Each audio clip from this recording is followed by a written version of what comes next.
Okay, ladies and gentlemen, we're back. This is part two of the podcast review for episode 2 of HUM:NS. Stop listening now, major spoilers. Here we go. So, the episode 1 ending ended with Anita taking the daughter out into the rain, and then episode 2 we get caught up with that incident. And here's what's fascinating, man. Anita, she actually changed the clothes of the girl. Of the child, of Laura's daughter, her youngest daughter. They didn't show that, but they did mention it, and I don't know if that's what happened, but if that's what happened, it's freaky as hell. It's strange because that happened. You know, a young girl, a child gets changed by a robot without the parents being there. And Anita took the girl out into the rain. We don't know the reason why. We do know that that actually factually happened because Anita's shoes were being dried. The girl's clothes were found wet. And then she has a change of clothes on. It's strange, but very interesting. Okay, and that also, sent up alarms, for Laura. She's like, what the hell is going on with you, Anita? Why would you take the kid out in the rain? And for one thing, or I guess another thing that she's thinking is like, if you did take the child out in the rain, why are you telling me that you didn't? So she actually confronts Anita, Laura, and she says, are you lying to me? And then Anita replies back, I'm sorry, Laura. I'm unable to lie. It's not in my programming. And then after that, Laura replies back to Anita. She says, well, how do you know that you're not lying?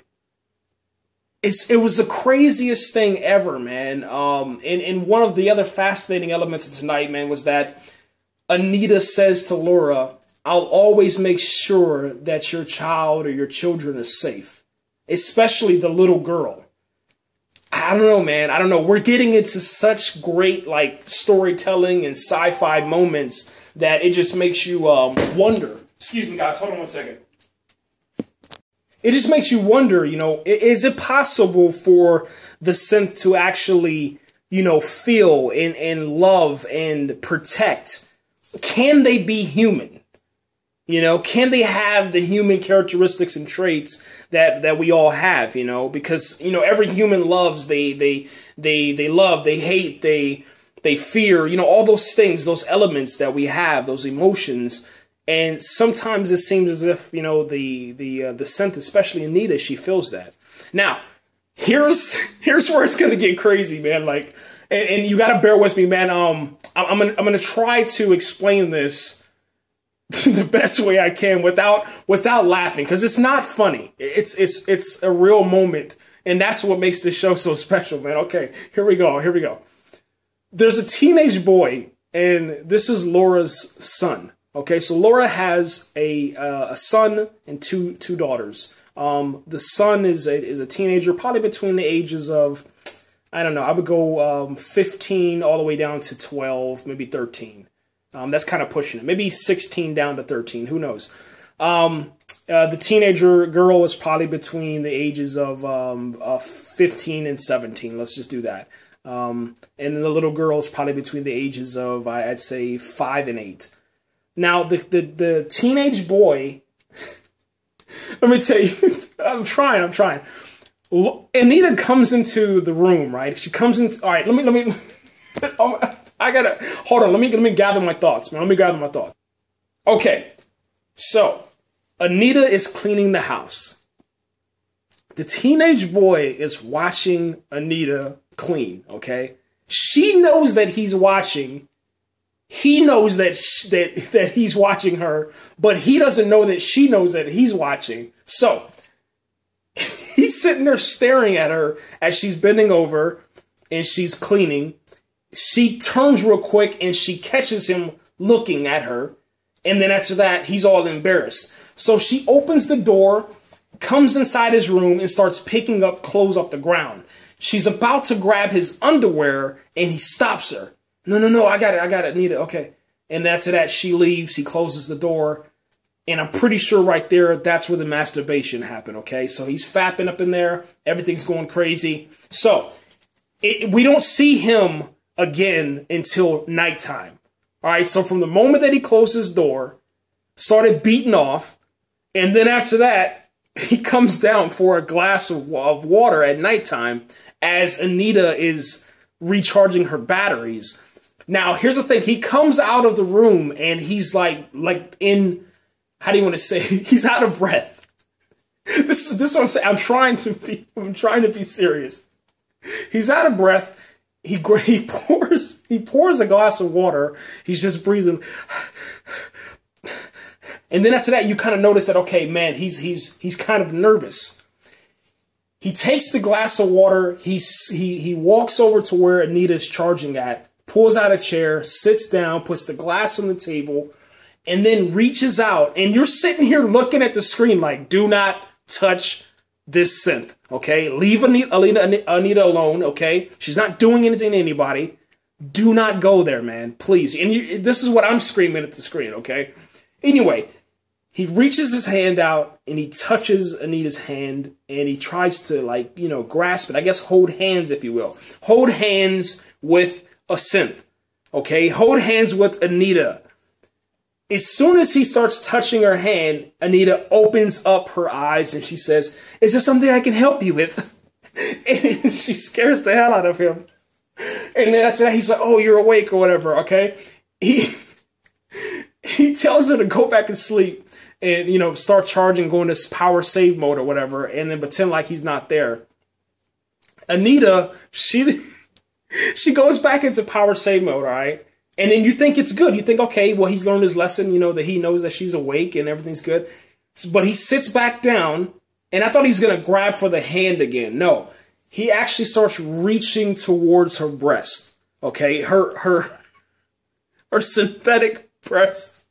And he tries to cup, okay? And he almost has it until Anita alerts and she says, "Inappropriate touching by second users must be notification must be sent to the first primary user." So he starts freaking out and stuff, and then after that, she reassures him and calms him down after a couple seconds of letting him, I don't know, feel scared or whatever.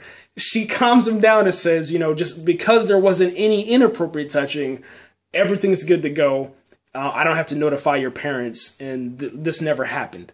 It was one of the coolest moments, man, you know, of the episode, because Anita's such a great character, man.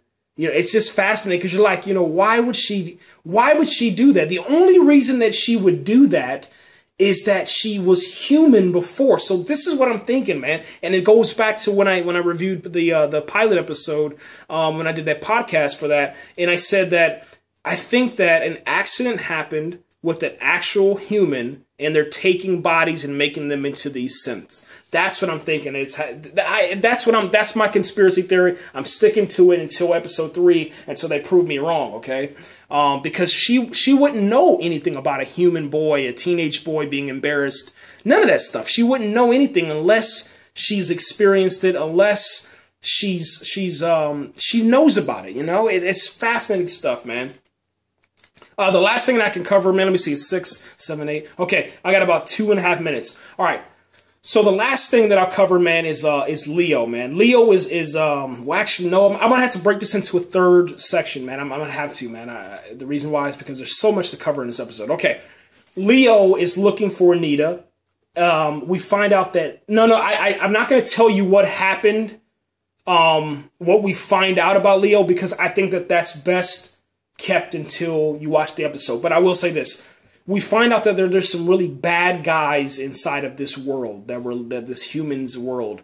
And there's some people that have chop shops for humans or for synths.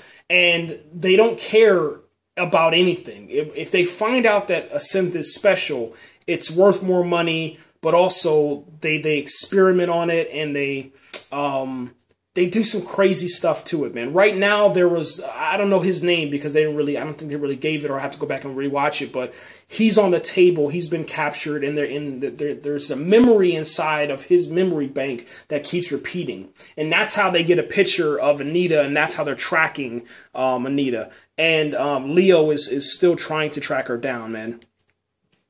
Let me see, 7, 8, 9. Yeah, we still got a little bit more time. Okay.